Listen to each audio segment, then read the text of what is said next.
Hi again, YouTube. I thought I'd come back on and talk a little more. Yeah, that phone, it was my one that was acting up before, and it used to be my good one. And now this one acts up sometimes too. So I'll just do my best until I can figure out how to make my um, new one. I have to set some settings on it that I don't know much about yet.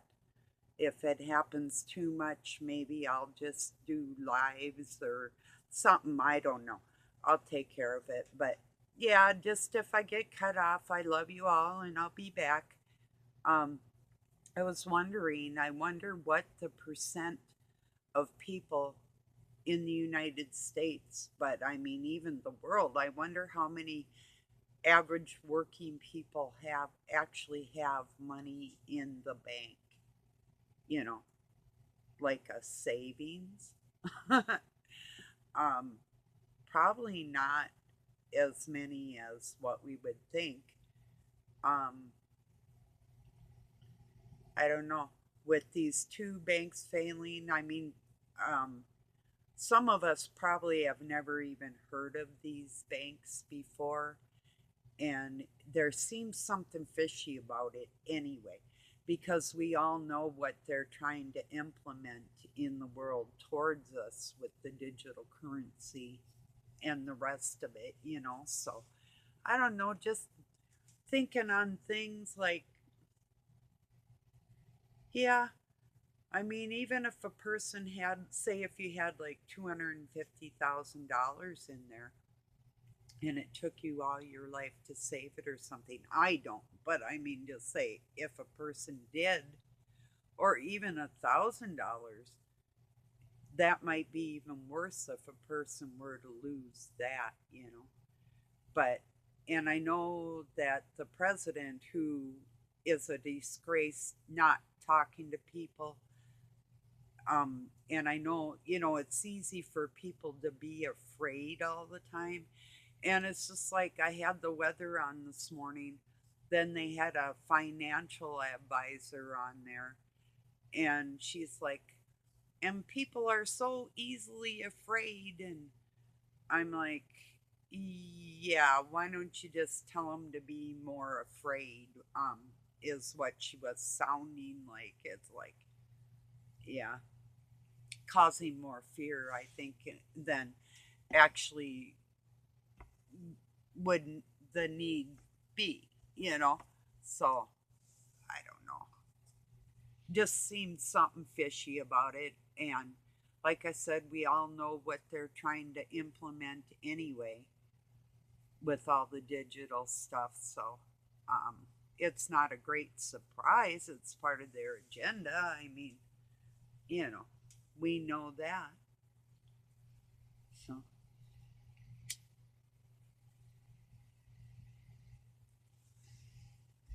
yeah. Yeah, it's really all that's on my mind. I just think that it's just the first of many that we'll probably see, you know.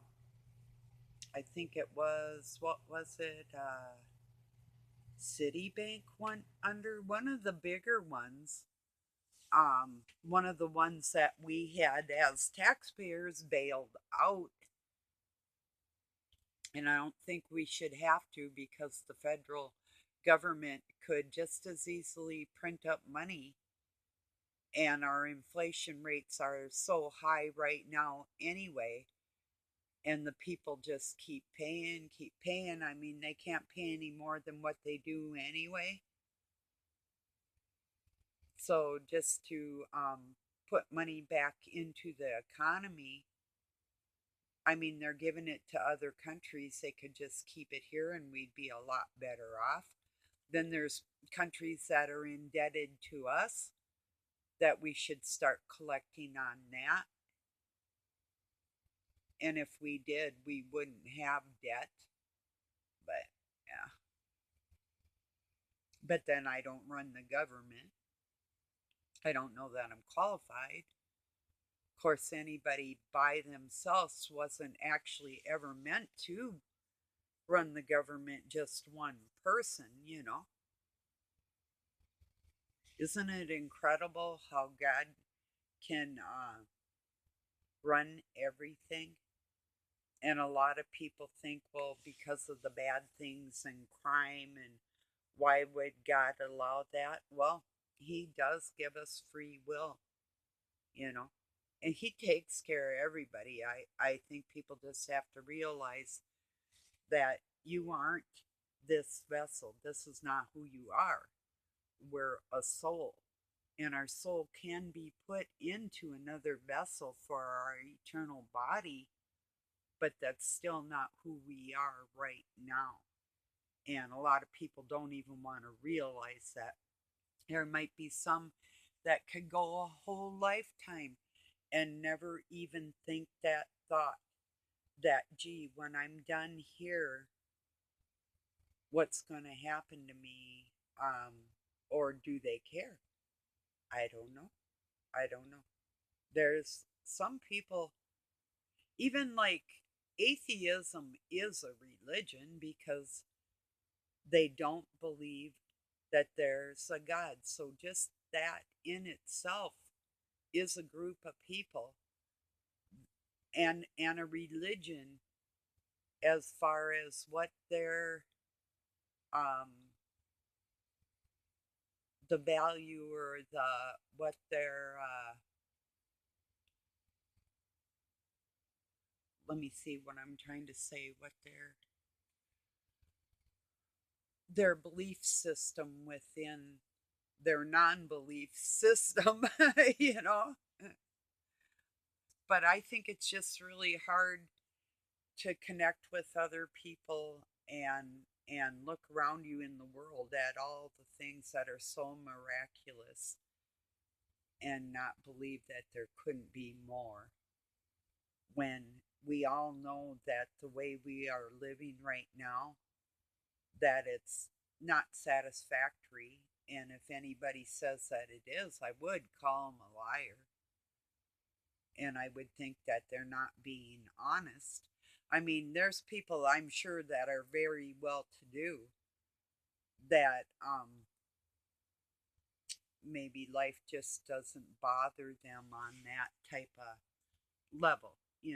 They're happy with very little problems and very little stress or whatever the case may be. I'm sure there's people like that.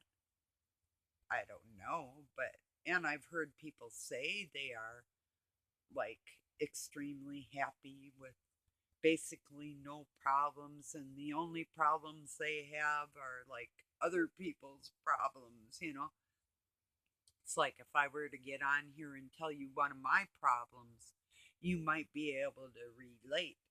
There's other people that um, would insist that my attitude would need to change so I could become like them, where I would insist that they live what I've lived,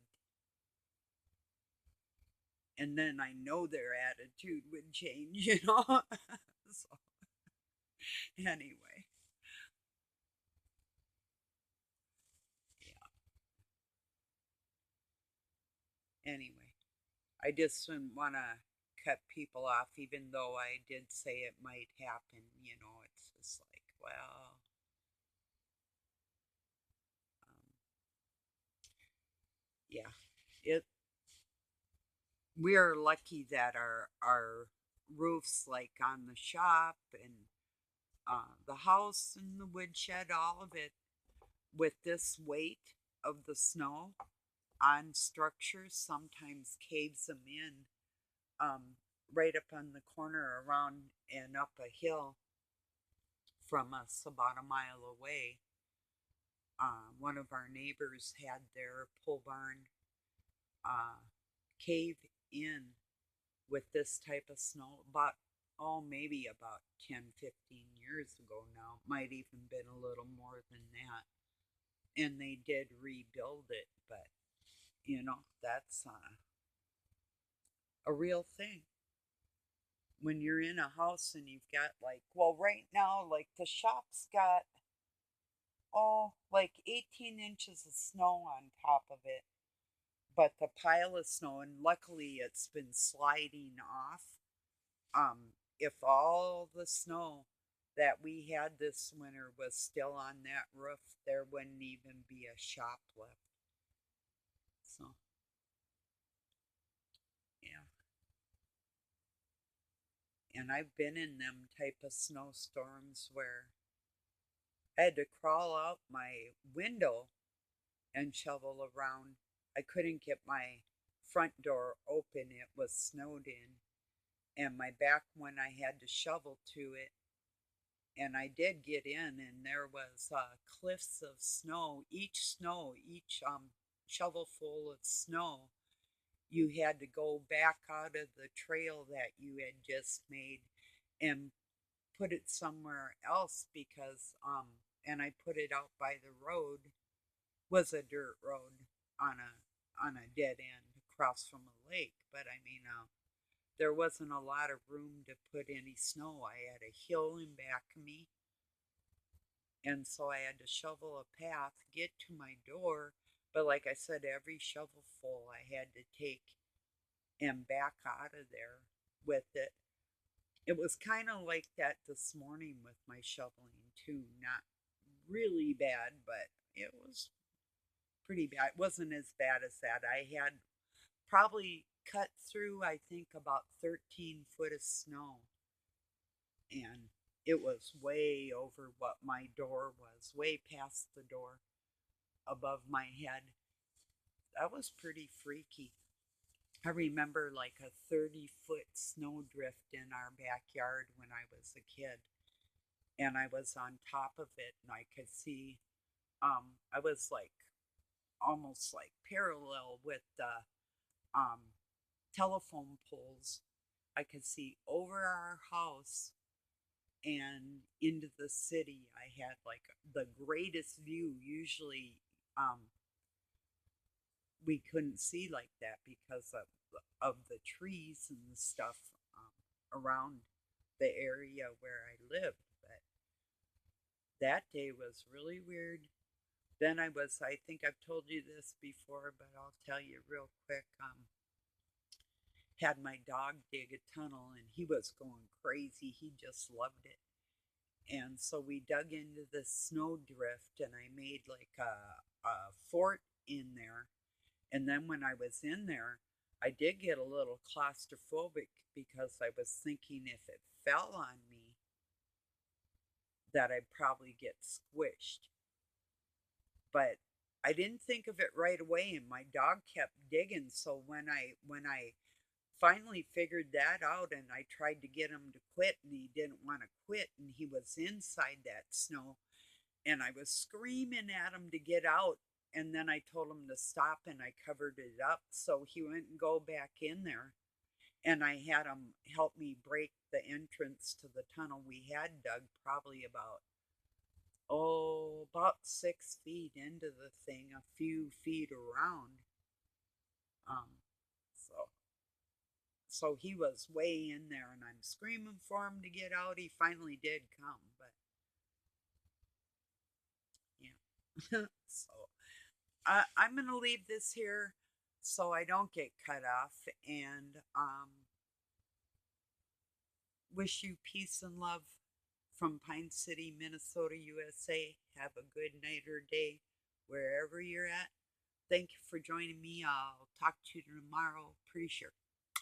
Peace.